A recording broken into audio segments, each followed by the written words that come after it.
नमस्कार, your money में आप सभी का स्वागत है। मैं हूं सुमित। योर मनी, जहां पर हम बातचीत करते हैं आपके पर्सनल फाइनेंस से जुड़े हुए सवालों को लेकर और साथ ही साथ कई सारे इंटरेस्टिंग एस्पेक्ट्स, कई सारे इंटरेस्टिंग टॉपिक्स को लेकर जिनके ऊपर भी चर्चा करना ज़रूरी है, ताकि आप अपने पर्सनल फाइनेंस से जुड़े हुए जो कंसेप्ट हैं उनको क्लियर कर पाएँ और बेहतर तरीके से अपने पोर्टफोलियोज़ को बिल्ड कर पाएँ, निवेश कर पाएँ, बने रह पाएँ और सुचारू रूप से बढ़ा पाएँ। अलग अलग जानकार हमारे साथ मौजूद रहते हैं, जिनसे हम चर्चा करते रहते हैं इन टॉपिक्स के ऊपर, आपके सवालों के ऊपर। और अगर आपका भी कोई सवाल है तो आप भी इस कार्यक्रम का हिस्सा बन सकते हैं, हमारे साथ बातचीत कर सकते हैं, जुड़ सकते हैं। हमारे साथ जुड़ने के माध्यम आपकी स्क्रीन पर हैं। आस्क आवाज़ योर मनी, ये हमारा हैशटैग है जिसका इस्तेमाल करेंगे आप फेसबुक और एक्स के जरिए इस कार्यक्रम का हिस्सा बनने के लिए। आप हमें ईमेल कर सकते हैं yourmoney@nw18.com, ये हमारा ईमेल आईडी है। डायरेक्ट अपना सवाल हमें भेज सकते हैं। 7045220000 ये हमारा व्हाट्सएप नंबर है, जिस पर भी आप हमसे सवाल भेज सकते हैं, सीधे सीधे मुखातिब हो सकते हैं और जानकारों से अपना पोर्टफोलियो बिल्ड करवा सकते हैं। आज हमारे साथ बातचीत करने के लिए क्रेडेंस फैमिली ऑफिस के एमडी कीर्तन शाह सर मौजूद हैं। पहली बार आवाज़ में वो आ रहे हैं। वैसे नेटवर्क का हिस्सा कई बार रहे हैं, लेकिन पहली बार सीएनबीसी आवाज़ पे हमारे साथ वो बातचीत करने के लिए मौजूद है। और जो आज हमने टॉपिक चुना है वो है ईदर सेक्टोरल फंड जिसको लेकर, या फिर थीमेटिक फंड। कीर्तन शाह सर नमस्कार, स्वागत है आपका कार्यक्रम में। पहले तो मल्टीपल टाइम ये जैसे जैसे जर्नी बढ़ी है फिनेंशियल मार्केट्स की और जैसे जैसे इवोल्यूशन हुआ है फिनेंशियल प्रोडक्ट्स का, थीमेटिक फंड, सेक्टोरल फंड्स का जो ट्रेंड है वो बढ़ता ही जा रहा है। एंड हाल फिलहाल में तो हमने इस तरह का ट्रेंड देखा कि defence based funds, manufacturing based funds, infrastructure based funds, IPO based funds, SME based funds, इस तरह के भी फंड्स आने शुरू हो गए। सो राइजिंग ट्रेंड के बीच में बहुत मुश्किल हो जाती है चॉइस लेना। पीएसयू की तेज़ी को देख के लोग पीएसयू में पैसा डाल देते हैं, डिफेंस की तेज़ी को देख के डिफेंस में पैसा डाल देते हैं। सो कैसे ये फैसला लिया जाए? सेक्टोरल फंड पहले तो क्या होते हैं, कितने बेहतर होते हैं? थीमेटिक फंड्स क्या होते हैं, कितने बेहतर होते हैं और किन के लिए कितने अच्छे होते हैं? Sumit ji, thank you so much सबसे पहले तो मुझे शो में इनवाइट करने के लिए। आई थिंक बहुत ही इंटरेस्टिंग चीज़ आपने हाईलाइट की यहाँ पर। देखिए, आपको एक एएमसी के स्टैंड पॉइंट से देखना पड़ेगा और कस्टमर के या इन्वेस्टर के स्टैंड पॉइंट से देखना पड़ेगा।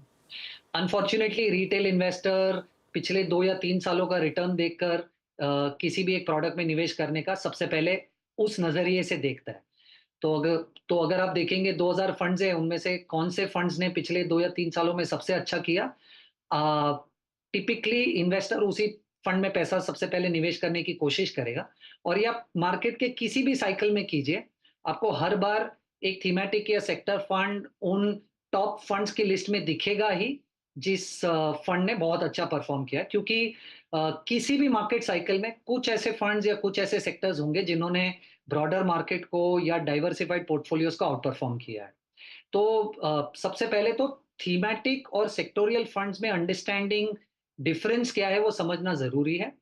थीमेटिक फंड एक ऐसा फंड है जिसमें आप उस सेक्टर के ब्रॉडर थीम में निवेश करते हैं। जैसे मान लीजिए, अगर आप एक इंफ्रास्ट्रक्चर थीम फंड में निवेश कर रहे हो, तो आप 80% पैसा उस फंड में इंफ्रास्ट्रक्चर स्टॉक्स के अलावा बैंक्स में लगा सकते हो, सीमेंट कंपनीज में लगा सकते हो, क्योंकि ये बैंक्स और सीमेंट कंपनीज भी किसी ना किसी तरीके से उस सेक्टर से जुड़ी हुई है। तो थीमेटिक फंड में जब भी आप पैसा निवेश करते हो, आप सिर्फ एक सेक्टर में नहीं, उसके थीम में पैसा लगाते हो। और सेक्टोरियल फंड तो जैसे नाम सजेस्ट कर रहा है, आप 80% पैसा उसी सेक्टर में लगाते हैं। तो मान लीजिए, अगर आप एक आईटी कंपनी की बात कर रहे हैं, तो आप अपना 80% पैसा आईटी स्टॉक्स में लगाएंगे। अब ये large cap, mid cap, small cap, इन तीनों के बीच में कहीं पर भी हो सकता है। तो थीम थोड़ा सा ब्रॉड कैटेगरी है, सेक्टर बहुत स्पेसिफिक है कि उसी सेक्टर में पैसा लगाएंगे। सुमित जी, तो कीर्तन सर एक बात और बताएं, मेरे पोर्टफोलियो में यानी किसी आम निवेशक के पोर्टफोलियो में सिर्फ सेक्टोरल फंड या थीमेटिक फंड होना ज़्यादा ज़रूरी है, या सब जो मेन फंड्स होते हैं, large cap, mid cap, small cap या flexi cap, flexi asset, whatever funds, उनके साथ इनका होना ज़रूरी है? तो इसका निवेश की शुरुआत इन्हीं के साथ शुरुआत करनी चाहिए या शुरुआत के बाद इन्हें साथ लेना चाहिए? मुझे ऐसा लग रहा है कि आपके पोर्टफोलियो में सबसे पहले तो कोर पोर्टफोलियो में डाइवर्सिफाइड फंड्स होना बहुत जरूरी है। क्योंकि देखिए, किसी भी एक थीम या सेक्टर में जब भी आप निवेश करते हैं, तो आपको थोड़ा सा सोफिस्टिकेटेड इन्वेस्टर बनना पड़ेगा। क्योंकि रिटेल इन्वेस्टर्स के लिए मुझे नहीं लगता कि थीमेटिक और सेक्टोरियल फंड्स बहुत ज्यादा इंटरेस्टिंग या इंपॉर्टेंट प्रॉब्लम कोई भी सॉल्व करते। ये मैं किस लिए बता रहा हूँ, देखिए इन सेक्टर्स या इन थीम में जब भी आप पैसा लगाते हो तो आप एक कॉन्सेंट्रेटेड बेट ले रहे हो कि ये सेक्टर या ये थीम चलेगा। अब कोई भी एक गवर्नमेंट पॉलिसी चेंज हो गई या किसी भी एक कंपनी ने अपना आउटलुक चेंज कर दिया तो उसका इम्पैक्ट पूरे सेक्टर पे पड़ेगा। अब मुझे नहीं पता एज अ रिटेल इन्वेस्टर आप इस रिस्क को समझते हो और इस रिस्क को डाइजेस्ट भी कर पाओगे या नहीं। और बहुत इंपॉर्टेंटली मुझे ऐसा लग रहा है कि आप जब भी सेक्टर या थीमेटिक फंड में निवेश करें तो आप मार्केट को टाइम करने की कोशिश करेंगे और आपको वो टाइमिंग दो बार सही लानी है। सबसे पहले तो आप जब पैसा निवेश करेंगे तब, और जब आप पैसा निकालने की कोशिश करेंगे तब, क्योंकि सेक्टर्स बहुत ही सिक्लिकल होते हैं। और अगर आपने पिछले 2 या 3 सालों का रिटर्न देखकर किसी भी एक सेक्टर में पैसा लगा दिया तो 99% आप उस सेक्टर में फंस चुके हो अगले 2 या 3 सालों के लिए, क्योंकि जो एक्चुअल रैली थी उस सेक्टर में वो प्ले आउट हो चुकी है, आपने तब पैसा लगाया। तो मुझे ऐसा लग रहा है कि सेक्टोरियल और थीमेटिक फंड्स में रिटेल निवेशक अगर निवेश ना करे तो बेहतर है। उनके लिए diversified funds, large mid small में अच्छा डाइवर्सिफिकेशन एक्सपोजर बहुत बेहतर होगा रिस्क रिटर्न बेसिस पे। हालांकि सेक्टोरियल फंड ज्यादा रिटर्न्स दे सकते हैं, पर मुझे ऐसा लग रहा है वो थोड़े से सोफिस्टिकेटेड इन्वेस्टर्स के लिए बेहतर है। तो कीर्तन सर, अगर मैं ये थीमेटिक फंड्स या सेक्टोरल फंड्स के ऊपर ही बात करूं और ज़्यादा, तो आईटी सेक्टर में निवेश करना भी एक फंड का काम है, या बैंकिंग बेस्ड फंड्स में निवेश करना भी एक सेक्टोरल फंड है। लेकिन और इनसे आप दूर भी नहीं रह सकते, ये हर फंड का बड़ा हिस्सा होते हैं। निफ्टी का भी करीब करीब आधा हिस्सा इन्हीं से आता है। सो क्या इस तरह के सेक्टर्स जो प्रोमिनेंट सेक्टर हैं, जिनकी साइक्लिकल स्टोरी नहीं है, जिनकी सेक्युलर स्टोरी है, उनको आप हिस्सा बना सकते हैं पहले, और बाकी साइक्लिकल को थोड़ा दूर रख सकते हैं? देखिए दो दो तरीके से इस सेम क्वेश्चन को देखा जा सकता है। सबसे पहला तो अगर आप देखिए डाइवर्सिफाइड फंड्स में 30-35% बैंकिंग और फाइनेंशियल सर्विसेज ऑलरेडी एक्सपोजर होता ही है। तो अगर बैंकिंग और फाइनेंशियल सर्विसेज मुझे एक डाइवर्सिफाइड फंड से ऑलरेडी एक्सपोजर मिल रहा है तो मैं क्यों एडिशनली एक बैंकिंग और फाइनेंशियल सर्विसेज सेक्टर फंड में पैसा निवेश करूं, राइट? पर अगर आप देखेंगे आईटी और फार्मा जैसे फंड्स जो हालांकि बहुत प्रोमिनेंट सेक्टर्स है, पर फिर भी उनका एक्सपोजर डाइवर्सिफाइड फंड में 7, 8 या 10% से ज्यादा नहीं होता है। तो मुझे ऐसा लग रहा है कि अगर आप बैंकिंग और फाइनेंशियल सर्विसेज खेलना चाहते हैं तो आप सेक्टोरियल फंड्स के थ्रू मत खेलिए, क्योंकि ऑलरेडी डाइवर्सिफाइड फंड्स में 30-35% का एलोकेशन इन सेक्टर्स को जाता ही है। पर हाँ, अगर आप प्रोमिनेंट में आईटी और फार्मा खेलना चाहते हैं तो आप उन फंड्स को सेक्टोरियल तरीके से खेल सकते हैं, क्योंकि डाइवर्सिफाइड फंड में इन सेक्टर्स का एक्सपोजर थोड़ा सा कमजोर होता है। पर जैसे मैंने पहले भी लास्ट क्वेश्चन में कहा, मुझे ऐसा लग रहा है कि जब सिक्लिकल सेक्टर्स की बात आती है उसमें थोड़ा सा अगर आप अवॉइड करें तो बेहतर होगा, क्योंकि उसे उन उनमें सक्सेस पाना या तो आपको बहुत ज्यादा टाइम देना पड़ेगा या तो आपको टाइमिंग पे सही होना पड़ेगा एंट्री और एग्जिट के, तब आप अच्छा पैसा बना सकते। और वो बहुत मुश्किल है, आप कभी भी बाजार को टाइम नहीं कर सकते। ये तो सबसे बड़ा चैलेंज है बाजार को लेकर।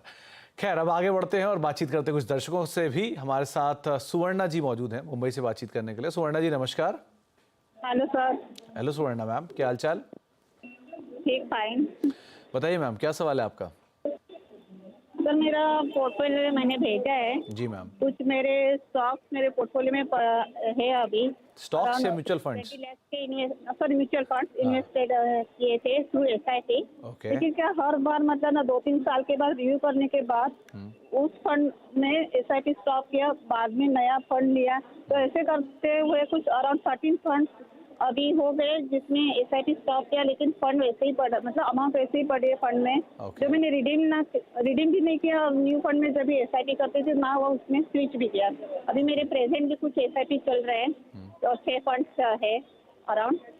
तो अभी मेरा क्वेश्चन ये है कि जो 20 lakh SIP through already amount invested हो गई है 13 फंड्स में, वो मैं अभी क्या करूँ? कुछ जगह कम करने हैं फंड, क्योंकि ऑलमोस्ट 19 फंड्स हो गए एसआईपी के में अभी प्रेजेंट मिला के, तो वो कम करने हैं। तो कौन से फंड्स में क्या करूँ? और एडिशनल जो एसआईपी अभी मुझे बढ़ानी है 20,000 पर मंथ, वो कौन से फंड में डाल दूँ?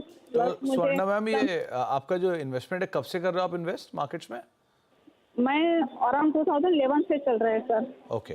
अमाउंट मेरा बहुत कम था इनिशियल, ओके 3,000 ऐसे, फिर बढ़ा बढ़ा के अभी कुछ 53,000 पे आ गई है। चलिए, बहुत बढ़िया। कीर्तन सर, काफ़ी समय से 13 साल से बाजार में निवेश कर रही हैं, लेकिन ये बहुत जेन्युइन सवाल है कि धीरे धीरे आप एसआईपी में रोक देते हो रिव्यू करने के बाद, फिर वो पैसा पड़ा रहता है और देखते देखते 17, 18, 19 फंड्स हो गए इनके पास। कैसे इसे राइट साइज करें, क्या करें? सुवर्णा जी, सबसे पहले तो मैं बधाई देना चाहूंगा कि आप एटलीस्ट ये अंडरस्टैंड करते कि 17-18 फंड शायद आपके पोर्टफोलियो में जरूरी नहीं है। तो वो एक अंडरस्टैंडिंग होना अपने आप में ही एक बड़ा अचीवमेंट है, क्योंकि मैं बहुत सारे इन्वेस्टर्स को इन जनरल मिलता हूं जिनको शायद ये नहीं पता कि ये क्यों रॉन्ग है। तो सबसे पहले तो उसके लिए कॉन्ग्रेचुलेशंस। देखिए, मेरे हिसाब से आपके पोर्टफोलियो में 4 या 5 फंड से ज्यादा की जरूरत नहीं है। 19 फंड्स बहुत ज्यादा है, आपको उसको डेफिनेटली कंसोलिडेट करना पड़ेगा। ये स्ट्रैटेजी जो आप यूज कर रहे हो कि हर दूसरे या तीसरे साल में नई एसआईपीज में पैसा निवेश किया जाए, सबसे पहले उसको स्टॉप कीजिए, क्योंकि मुझे ऐसा लग रहा है कि आप हर दूसरे तीसरे साल में शायद उन एसआईपीज में पैसा स्टार्ट करने का सोच रहे जिन्होंने पिछले 2 या 3 सालों में अच्छा किया है। और for all for all better purposes शायद ये स्ट्रैटेजी आपको हर बार गलत रिजल्ट्स देगी, क्योंकि पिछले 2 या 3 सालों में जिन फंड्स ने परफॉर्म किया है वो टिपिकली थोड़े से स्लो डाउन हो जाते हैं आगे के 2 या 3 सालों में। तो उस स्ट्रैटेजी को बिल्कुल फॉलो मत कीजिए। तो मेरी सजेशन आपसे ये होगी कि ये 4 फंड्स में आप ही के पोर्टफोलियो से निकाल रहा हूं। इन्हीं 4 फंड्स में आप अपना पूरा पैसा और सब एसआईपीस को इक्वली डिवाइड कर दीजिए। एक हो गया कैनरा रिबेको फ्लेक्सी कैप, दूसरा हो गया आईसीआईसीआई लार्ज एंड मिड, तीसरा हो गया कोटक इमर्जिंग और चौथा हो गया निपॉन मल्टी कैप। इन 4 फंड्स में अगर आप अपनी एसआईपीस और अपने लमसम पैसे को इक्वली डिवाइड कर देंगे, तो मुझे ऐसा लग रहा है आपको 2 फायदे होंगे। Large cap, mid cap, small cap, इन तीनों में समान एक्सपोजर हो जाएगा, तो एक अच्छा डाइवर्सिफिकेशन मिल जाएगा मार्केट कैप लेवल पे। और इन सब फंड्स की स्ट्रेटजीज भी थोड़ी एक दूसरे से अलग है, तो आपको वैल्यू स्टाइल और ग्रोथ स्टाइल, दोनों स्टाइल का डाइवर्सिफिकेशन इन 4 पोर्टफोलियोज में मिल जाएगा। और इन फंड्स का ओवरलैप एक दूसरे पे बहुत कम है, तो आपका ओवरलैप के माध्यम से भी डाइवर्सिफिकेशन काफी अच्छा हो जाएगा। तो इन 4 फंड्स में आप पूरा पैसा इक्वली डिवाइड कर दीजिए और एसआईपीस भी इन्हीं में कीजिए। चलिए, तो आपको सुवर्णा मैम एक नई रणनीति बताई गई है, एक बदलाव बताया गया है, आप उसको फॉलो कर सकते हैं और अकॉर्डिंगली यहाँ पर अपना प्लान आगे एग्जीक्यूट कर सकते हैं। और फिर से एक बारी बहुत बहुत शुभकामनाएं। राजा राम साहब मौजूद है हमारे साथ धनबाद से बातचीत करने के लिए। राजा राम जी नमस्कार। राजा राम जी सुन पा रहे हैं आप? हाँ सर नमस्कार। नमस्कार राजा राम जी, क्या सवाल है आपका? सर मेरा सवाल है कि मेरा मैंने पोर्टफोलियो किस तरह का है, और 5 साल में हमको मतलब 10 लाख चाहिए और 15 साल में 1 करोड़ का लक्ष्य है। मेरा एसआईपी 10,000 का चल रहा है मंथली, और 3 लाख का अभी कॉर्पस सुकन्या समृद्धि योजना में है। ओके, तो राजा राम जी अगर आपको मान लीजिए कीर्तन राय देते हैं कि आप थोड़ा सा एसआईपी स्टेप अप कर लीजिए, बढ़ा लीजिए, तो आप बढ़ा सकते हैं? जी बढ़ा सकते हैं। ओके, कीर्तन 10,000 रुपए के आसपास की एसआईपी है।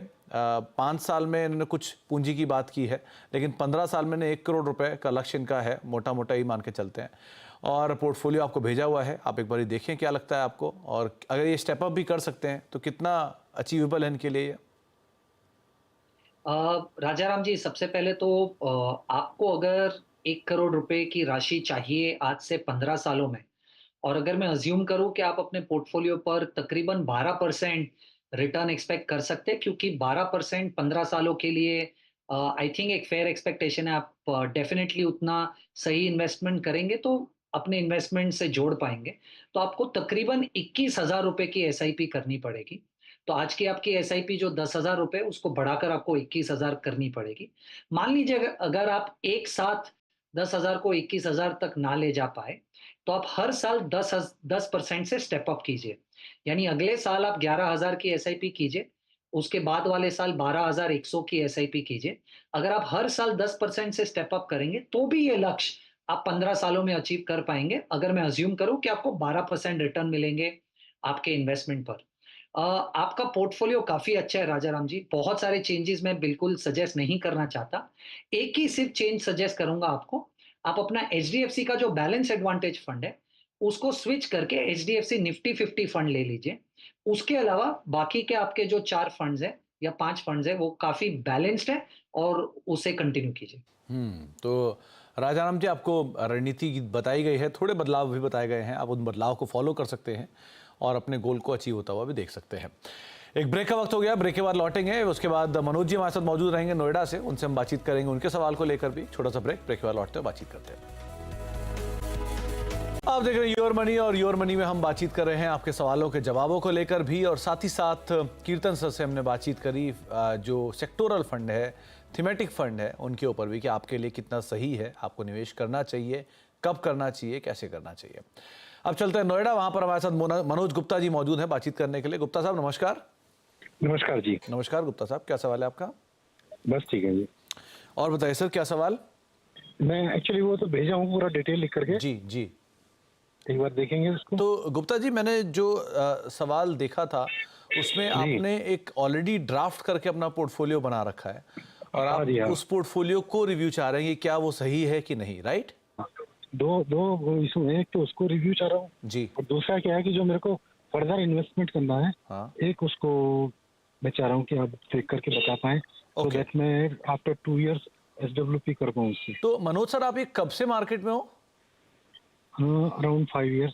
Okay, more than 5 years। 5 साल में आपने इतना कुछ देख लिया फंड्स के बारे में, क्योंकि आपने जो रिव्यू करने के लिए भेजा है वो बहुत ही अच्छा बना हुआ पोर्टफोलियो है। सो इतनी ज़्यादा जानकारी इतने कम समय में कैसे जुटाया आपने? बस थोड़ा सा स्टडी करके अपनी। चलिए, बढ़िया बढ़िया, वेरी नाइस। कीर्तन सर, आपके पास इनके 200 सवाल हैं कि एक तो ये जो एक मुश्त निवेश करना चाहते हैं वो कैसे करें, और दूसरा उन्होंने एक अपना SWP के ज़रिए खुद कॉर्पस बना के आपको भेजा भी है। सो क्या वो सही है, उस वो तरीका सही है और वो फंड सही है? सुमित जी, आई थिंक मैं आपको सेकंड करना चाहूँगा। मैं खुद भी बड़ा इम्प्रेस था जब मैंने इनके इतने डिटेल्ड क्वेश्चन को पढ़ा। तो डेफिनेटली उन्होंने कुछ मेहनत की है इन टर्म्स ऑफ रिसर्च ये भेजने के पहले। कुछ थोड़े से छोटे-मोटे यहाँ चेंजेस सजेस्ट करना चाहूँगा मनोज जी। सबसे पहले तो आपने कहा कि आपको 1,20,000 रुपया हर महीना चाहिए कैश फ्लो जनरेट करने के लिए। अब मान लीजिए मैं थोड़ा-सा कंज़र्वेटिव अप्रोच ले रहा हूँ क्योंकि आप रिटायर हो जाएँगे, और अज़्यूम करते हैं कि आप 6% एसडब्ल्यूपी कर पाएँगे। तो 6% एसडब्ल्यूपी जो आपका डेट प्लस हाइब्रिड वाला कॉम्बिनेशन है, उसके लिए आपको तकरीबन 2,40,00,000 रुपए एसडब्ल्यूपी के लिए निवेश करने पड़ेंगे। तो आप 2,40,00,000 रुपए एसडब्ल्यूपी वाले फंड्स में डालिए, वहाँ से 6% की एसडब्ल्यूपी कीजिए तो आपको महीने में 1,20,000 रुपए मिल जाएँगे। अब ये 2,40,00,000 रुपए को आप 2 हिस्सों में डिवाइड कीजिए। 1,20,00,000 रुपीस जो आपका पहला है 120 है, उसे आप 2 बैलेंस फंड्स में डिवाइड कर लीजिए। आप 60 लाख रुपए आईसीआईसीआई के बैलेंस फंड में डाल दीजिए और 60 लाख रुपए ईडलवाइज के बैलेंस फंड में डाल दीजिए। ये दोनों फंड्स का कॉम्बिनेशन मेरे हिसाब से बहुत बेहतर है। आपको डेट में भी अच्छा डाइवर्सिफिकेशन और इक्विटी में भी अच्छा डाइवर्सिफिकेशन मिल जाएगा। आपके जो बचे हुए 1.2 करोड़ रुपीस है, आप उसे सीनियर सिटीजन सेविंग स्कीम और एफडी में 50 लाख रुपए, आईसीआईसीआई के शॉर्ट टर्म डेट फंड में 35 लाख और एचडीएफसी के शॉर्ट टर्म डेट फंड में 35 लाख।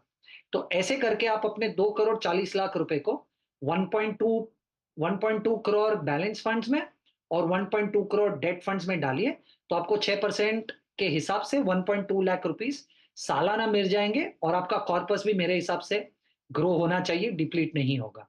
अब बचा आपका रिमेनिंग 1.1 करोड़ रुपीस, जिसमें से आपको शायद कैश फ्लो की जरूरत नहीं है और वो आप थोड़ा सा ग्रो करने की तरफ रखना चाहते हैं।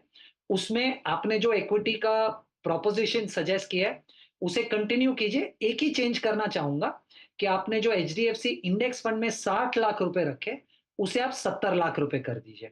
सिर्फ वो एक चेंज कीजिए, बाकी आपने जो सजेस्ट किया था इक्विटी में वो सब कंटिन्यू कीजिए, और ये मेरी सलाह होगी। तो मनोज जी, वैसे ही आपने बहुत अच्छी पढ़ाई कर रखी है और बहुत अच्छा तैयारी करके आए थे आप, तो आपकी तैयारी में बहुत फेरबदल नहीं, बस थोड़े बहुत बदलाव, उनको आप फॉलो कर सकते हैं। अब गुवाहाटी चलते हैं, वहाँ पर अजय कुमार जी हमारे साथ मौजूद हैं। अजय जी नमस्कार, क्या सवाल है आपका? नमस्कार।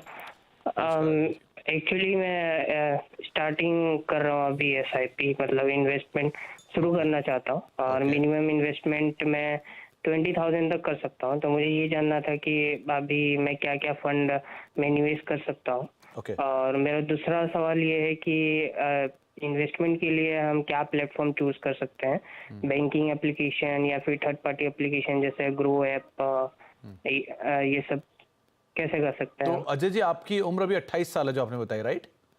हाँ जी। और आप सीधे म्यूचुअल फंड के जरिए निवेश कर रहे हैं या कुछ शेयर भी आपने ले रखे हैं? नहीं, मैं म्यूचुअल फंड में ही निवेश करना चाहता हूँ। चलिए, बहुत बढ़िया।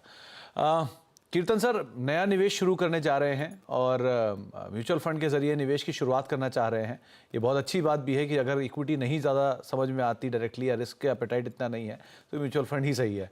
आप क्या राय रखते हो, क्या करना चाहिए इन्हें, एक? और दूसरा, कहाँ निवेश करें, किन फंड्स की शुरुआत करें? एसेट, क्योंकि अभी 28 साल उम्र है तो रिस्क प्रोपोर्शन का थोड़ा बेटर साइड पर है, क्या करें अभी?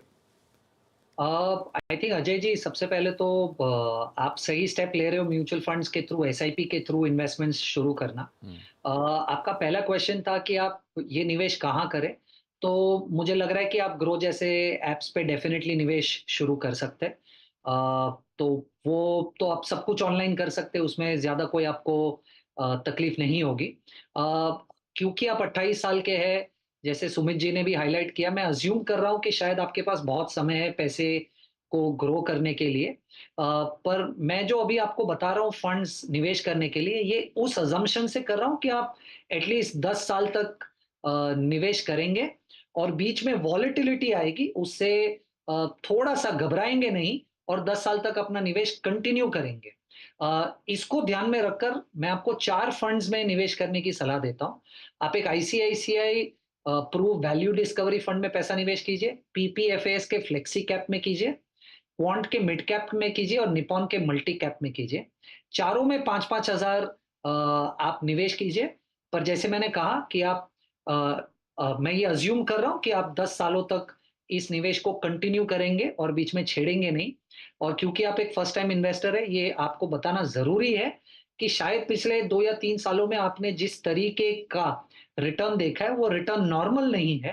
तो हो सकता है कि शायद आप निवेश शुरू करें, इमीडिएटली आपको आपकी एक्सपेक्टेशन जितना रिटर्न ना मिले, पर आपको निवेश कंटिन्यू करना है 10 सालों तक। और अगर आप कर सकते हैं तो ये पोर्टफोलियो मैंने जो सजेस्ट किया वो डेफिनेटली कंसिडर कीजिए। तो अजय जी, पहली चीज़ तो जो आपको कीर्तन ही बता रहे हैं कि बाजार में इंटेंसिटी इंपॉर्टेंट नहीं होती, कंसिस्टेंसी इंपॉर्टेंट होती है। तो स्लोली एंड स्टेडली आप बने रहिए, वो इंपॉर्टेंट है। उतार चढ़ाव आएंगे, वो हिस्सा है बाजार का, लेकिन बाजार में बने रहना ज़रूरी है। तो आप पहली प्रेफरेंस यही दीजिए कि आप मार्केट में बने रहें। और पोर्टफोलियो आपका रख ही दिया है सामने, आप स्क्रीन पर देख पा रहे हैं, फोटो खींच सकते हैं इसकी, और इसके साथ अपने निवेश का श्री गणेश करिए। उम्मीद करते हैं कि बढ़िया रिटर्न आपको आने वाले सालों में मिलेगा। कीर्तन, अब आपकी तरफ से टॉप 4 फंड्स। सुमित जी, मेरे टॉप 4 फंड्स है ICICI Pru value discovery, PPFAS flexi cap, Quant का मिड कैप और ईडलवाइज का स्मॉल कैप जी। ये 4 फंड्स 8 से 10 साल का निवेश हो तो ये कॉम्बिनेशन बहुत बेहतर है। तो आप अगर कोई नया निवेश करना चाह रहे हैं तो आशीष की तरह अगर आपका भी कोई सवाल हो तो आप इन फंड्स में निवेश कर सकते हैं। ये नए निवेश के लिए बढ़िया फंड्स हैं जिनको आप देख सकते हैं। कीर्तन, बहुत बहुत शुक्रिया, आप हमारे साथ जुड़े और आगे भी उम्मीद है आपसे जुड़ते रहेंगे हम। और आपने दर्शकों सवालों के जवाब दिए, इंटरेस्टिंग टॉपिक हमसे बातचीत की, आपका बहुत बहुत शुक्रिया हमारे साथ मौजूद रहने के लिए। तो फिलहाल अब योर मनी को ही समेटेंगे, एक ब्रेक का वक्त है और ब्रेक के उस पार भी खबरों का सिलसिला लगातार बना रहेगा।